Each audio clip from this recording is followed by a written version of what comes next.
चाहूंगा अपने लिए जोरदार ताली बजा लें आप। Thank you. अपने बारे में मैं आपको कुछ बताना चाहूंगा। ईस्ट इंडस्ट्री की शुरुआत डायरेक्ट सेलिंग के अंदर अगर मैं अपनी बात करूं तो मैं डायरेक्ट सेलिंग में आया था 2014 में। और थोड़ा पीछे कहानी में जाऊं तो मैं एक दुकानदार का लड़का हूं। गाजीपुर में हमारे पिताजी दुकान करते हैं और पिताजी के साथ लग करके हम लोगों ने मेहनत की, ठीक है। उसके बाद डॉक्टर बनने का सपना था मेरा, क्योंकि मेरे दो चाचा डॉक्टर हैं। लेकिन इंटर पास करने के बाद मैंने जब मेडिकल की तैयारी की, दुर्भाग्यवश मेरा डॉक्टर में सिलेक्शन नहीं हुआ।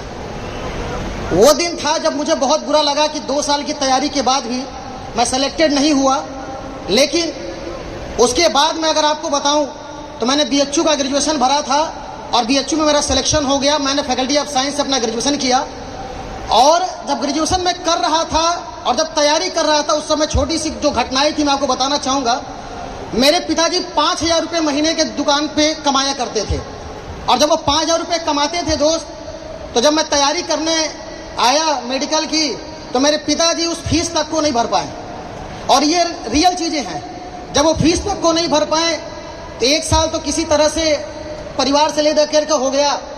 सेकेंड ईयर में जब मैं दूसरी साल तैयारी करने गया तो दूसरी साल जो है पापा की परिस्थिति देख करके मैंने फीस पूरी नहीं मांगी और पिताजी ने दे भी नहीं पाए। और वही मोमेंट है जो मुझे बताया कि हकीकत में गरीबी क्या होती है। जब सेकेंड बार मैं तैयारी करने गया और जब कोचिंग की मैंने फीस पूरी नहीं जमा की, एक बनारस की बात मैं कर रहा हूं आपसे, तो मुझे 2 महीने के बाद जब लगातार कोचिंग वाले फीस मांग रहे तो मैं नहीं दे पा रहा था, क्योंकि पिताजी की स्थिति उस लेवल पे नहीं थी। 5,000 कमाने वाले हमारे पिताजी 3 बच्चों का पाल रहे थे। तो जब नहीं दे पाया तो कुछ समय बाद मुझे कोचिंग से भगा दिया गया।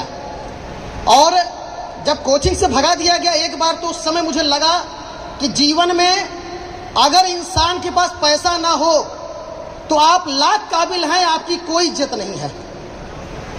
मैं आपको बता रहा हूं, जब मुझे एक बार भगाया गया, वे दुर्गा कुंड के सामने राम मंदिर में जाके वहां बैठा करता था और कई बार मैं अपने करियर को लेकर रोया कि ना मैं डॉक्टर बन पाया, ना ही तैयारी हो पा रही है, ना कुछ हो पा रहा है। तो उसी के दौरान जब मेरा 2 साल नहीं कुछ हुआ तो फिर ग्रेजुएशन में हमने बीएचयू में एडमिशन ले लिया। ऑल इंडिया 182 रैंक था मेरा उस समय। स्थिति उस समय भी इतनी खराब थी कि मैं आपको बताना चाहूँगा कि मेरे पिताजी उस हॉस्टल की भी फीस पूरी नहीं दे पाते थे जो खाने की होती है।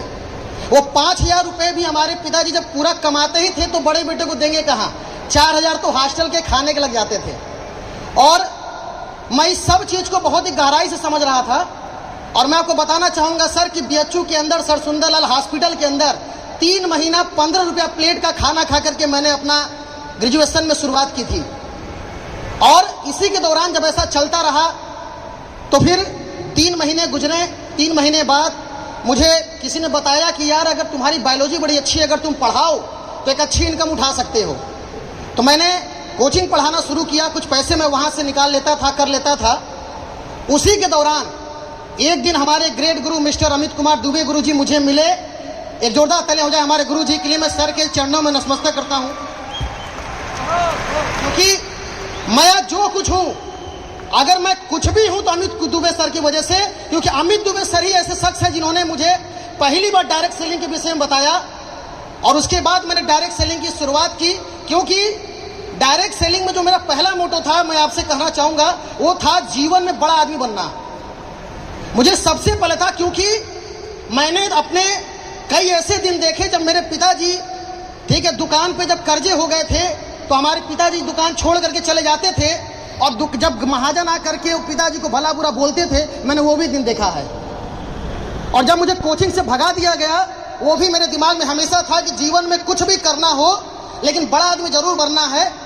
और यही चीजें लेकर के जब गुरुजी के द्वारा डायरेक्ट सेलिंग को देखने का मौका मिला तो हमने शुरुआत की। और शुरुआत करने के बाद मैं आपको बताना चाहूंगा, इस इंडस्ट्री के लिए 2015 में मैंने, ठीक है, बीएचयू से ग्रेजुएशन कंप्लीट करके एमएससी फर्स्ट ईयर में मैंने पढ़ाई ड्रॉप कर दी और बिना माँ बाप को बताए। और माँ बाप को मैंने ये नहीं बोला कि मैंने पढ़ाई छोड़ दी है। और जब पता चला तो हमारे पिताजी उस चीज को लेकर बहुत ज्यादा निगेटिव हुए और बहुत कुछ मुझे बोला और मुझे घर रहने तक की तकलीफ होने लगी। सुबह और शाम ब्रेकफास्ट और डिनर हो, दोनों में मुझे गाली मिलती थी। इस कंडीशन में मैं स्टार्टअप किया, लेकिन कहते हैं सर ने कि 3 साल गुजरने के बाद भी, ठीक है, फिर भी मेरे को सक्सेस नहीं दिखी। हम लोगों ने सब कुछ कैरियर लगा दिया। मैं कोचिंग पढ़ाता था, छोड़ दिया। बीएचयू एमएससी फर्स्ट ईयर मैंने छोड़ दी। और मैं आपको एक बात और समझाना चाहूंगा, उसके दौरान 2016 में मैंने अमित सर को कॉल किया था और बोला गुरुजी सब कुछ छोड़ दिया इस इंडस्ट्री के लिए। और उस दिन मुझे रोना आ रहा था। मैं रो करके गुरुजी से बोला कि गुरुजी गलत डिसीजन ले लिया हमने। मुझे उस दिन गुरुजी से मैं बोला सर मैंने गलत डिसीजन ले लिया, कुछ पैसे कोचिंग से कमा लेते थे, कुछ चल जाता था, सब कुछ छोड़ दिया सर इंडस्ट्री के लिए। और आज स्थिति यह है कि स्थिति और भी खराब हो गई। लेकिन कहते हैं सर ना कि डायरेक्ट सेलिंग में भी सफल होने के लिए एक अच्छे प्रोडक्ट, एक अच्छे अपलाइन और एक अच्छे प्लान और सब कुछ की जरूरत होती है, एक अच्छे सिस्टम की जरूरत होती है। ये दौरान चल ही रहा था तो गुरुजी मुझे बार बार संतावना देते थे। मैं निगेटिव भी हुआ, मैं ऐसा कभी नहीं बोलूंगा मैं निगेटिव नहीं हुआ, बिल्कुल हुआ। और निगेटिव होता था तो मेरे अंदर एक क्वालिटी थी कि मैं निगेटिव होकर के अपने अपलाइन को फोन करके उनके ऊपर भड़ास निकालता था। इससे फायदा क्या हुआ कि मेरा अपलाइन मुझे बार बार पॉजिटिव करता रहा। और इसी के दौरान 2016 लास्ट में, ठीक है, जब ये सब कुछ चल रहा था तो अमित गुरुजी के माध्यम से मुझे बनारस बुलाया गया। और उस 2017 जून में 2016 जून के समय महिपाल गुरुजी बनारस में आए थे। मैं चाहूंगा गुरुजी के जोरदार तालियां। मैं क्योंकि गुरुजी ने ही स्क्लेपिस वेलनेस का प्लान हम लोग को दिया। और जब स्क्लेपिस वेलनेस का प्लान हुआ तो मैंने गुरुजी से एक ही क्वेश्चन किया था कि गुरुजी जो पैसा बता रहे हो अगर ये आता है तो कुछ भी नहीं करने जो पूरा दिन रात एक कर देंगे, मेहनत करेंगे। ये जो पैसा बता रहे हो आता है कि नहीं आता है? तो गुरुजी ने बोला बिल्कुल आता है। और वही पहला मैं आदमी था जिसने पैसे को बात करके और गुरुजी को कमिटमेंट किया। और उस दिन के बाद मैंने लगातार मेहनत की। लेकिन कहते हैं ना कि मेरा दुर्भाग्य मेरा साथ नहीं छोड़ रहा था। 3.5 से 4 साल देने के बावजूद भी डायरेक्ट सेलिंग में, स्क्लेपिस वेलनेस में जब मैं आया तब भी मेरा दुर्भाग्य ऐसा रहा कि मुझे सिल्वर बनने में 8 महीने लगे हैं। अब आप सोच सकते हैं कि मेरी जगह कोई और होता तो शायद बिजनेस को छोड़ देता। मतलब मैंने 8 महीने बाद 10,000 रुपए कमाए थे। स्थिति यहां खड़ी थी। लेकिन फिर भी मैं शुक्रिया करना चाहूंगा अमित दुबे सर का। इन्हीं मैं कदम पूरा भड़ास गुरुजी को ही निकालता था। तो इनको मैं बोला कि सर यहां भी कुछ नहीं हो रहा है। लेकिन गुरुजी का मैं धन्यवाद देना चाहूंगा कि बार बार सर ने मुझे समझाया, बता के रखा। और उसके बाद मैं आपको एक ही बात कहना चाहूंगा, मुझे 8 महीना जरूर सिल्वर बनने में लग गए, लेकिन वह समय तक पाशु रखने का काम अमित दुबे सर ने रखा। और सिल्वर बनने में मुझे 8 महीने लगे, लेकिन टोपाज बनने मुझे 1.5 साल लगा। और मैं आपको बताना चाहूंगा 1.5 साल में 4 लाख रुपए कमाया था। और आज अगले 3 साल के अंदर 3 करोड़ रुपए मैंने कमाए हैं सर, 3 करोड़। और मैं आपको एक ही बात समझाना चाहूंगा अपनी बातों से कि कुछ भी हो इस इंडस्ट्री में जिनके साथ समस्या आएगी, ठीक है, उनको अगर लेट से सब कुछ मिल रहा है तो मैं आपको विश्वास दिलाता हूं कि सब जोड़ के एक साथ आएगा। क्योंकि लोग बहुत सारे मेरे से भी आगे थे, लेकिन गुरुजी का आशीर्वाद है कि आज सबके साथ मैं भी ब्लैक डायमंड हूं और बहुत जल्द रॉयल डायमंड बनने वाला हूं। और लास्ट में बस यहां तक को जो सफर रहा, इसमें सभी गुरुजनों का बहुत बड़ा योगदान रहा। जब मैं बीएचयू में पढ़ाई कर रहा था तो आदित्य गुरुजी गाजीपुर जा करके हमारे बिजनेस को डेवलप किए। मैं बहुत बहुत धन्यवाद देता हूं आदित्य गुरुजी का। ज्ञानेंद्र सर जिन्होंने एक पिता की तरह, जब ट्रेनों में हम लोग जर्नल में भी जाते थे तो ज्ञानेंद्र सर हमारे साथ रहते थे। गुरुजी का मैं बहुत बहुत धन्यवाद दूंगा सर का, जिनकी वजह से आज मैं यहाँ पे हूँ। विकास गुरुजी का हमेशा गाइडलाइन मिला, ठीक है। और आज शिव कुमार सर, एक बात मैं आपको लास्ट बताना चाहूंगा, लोग अपलाइन को बुलाते हैं फॉलोअप कराने के लिए, किसका? सामने वाले का। हम बुलाते थे गुरुजी को कि हमारे मम्मी पापा का फॉलोअप करके जाइए, ये संतुष्ट रहेंगे तो हम कुछ कर पाएंगे। तो शिव कुमार गुरुजी का बहुत बहुत धन्यवाद कि गुरुजी ने हमारे पिताजी का लगातार फॉलोअप किया। क्योंकि पब्लिक को तो हम समझा लेते थे, अपने माता पिता को हम नहीं समझा पाए।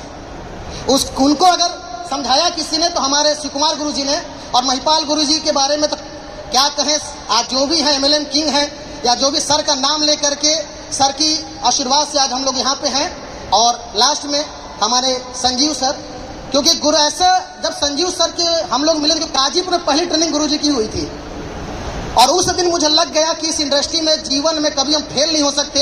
क्योंकि रचयिता अगर इतना दमदार है, कहते ना बाप में दम है तो बेटे में तो कंफर्म दम होगा, बेटे उससे आगे ही होंगे, कम नहीं हो सकते। और मानचंद गुरुजी का बहुत बहुत धन्यवाद, क्योंकि गुरुजी अगर नहीं देते तो भी कुछ महीना पहले 35 लाख भी आया था मेरा, आगे भी 60 लाख 50 हज़ार आएगा, मुझे पूरा विश्वास है। करोड़पति आगे भी बनते रहेंगे हम लोग। और इन्हीं सब चीज़ों के साथ मैं अपनी बारी को समाप्त करता हूं और बहुत बहुत धन्यवाद देता हूं अपने उन सभी साथियों का जिन्होंने मेरा साथ दिया और जिन्होंने मुझ पर विश्वास किया। आप विश्वास करके रखिए, आज भी मैं इस इंडस्ट्री में, इस लेवल पे सबको पता है कि अविनाश कुमार गुप्ता 14 घंटा से कभी एक दिन भी काम कम नहीं करता, चाहे जो भी हो। दिन रात मैंने मेहनत की है, फ्रेशर से लेकर अपर लेवल तक मैंने मेहनत की है। और आप सभी को विश्वास दिलाता हूं कि जिन्होंने मुझ पर विश्वास किया है, हर बंदा इस इंडस्ट्री में आकर के लग्जरी लाइफ जिएगा। क्योंकि मैं भी अपने अपलाइन की वजह से, जो बंदा एक समय अपनी फीस नहीं भर पाता था, आज BMW 5 सीरीज मेंटेन करता भाई साहब 85 लाख रुपए की। ये सब कुछ हो सका इस संस्था और यहाँ के अच्छे प्रोडक्ट, एक सिस्टम अपने अपलाइन की वजह से। बहुत बहुत धन्यवाद। Thank you so much, sir.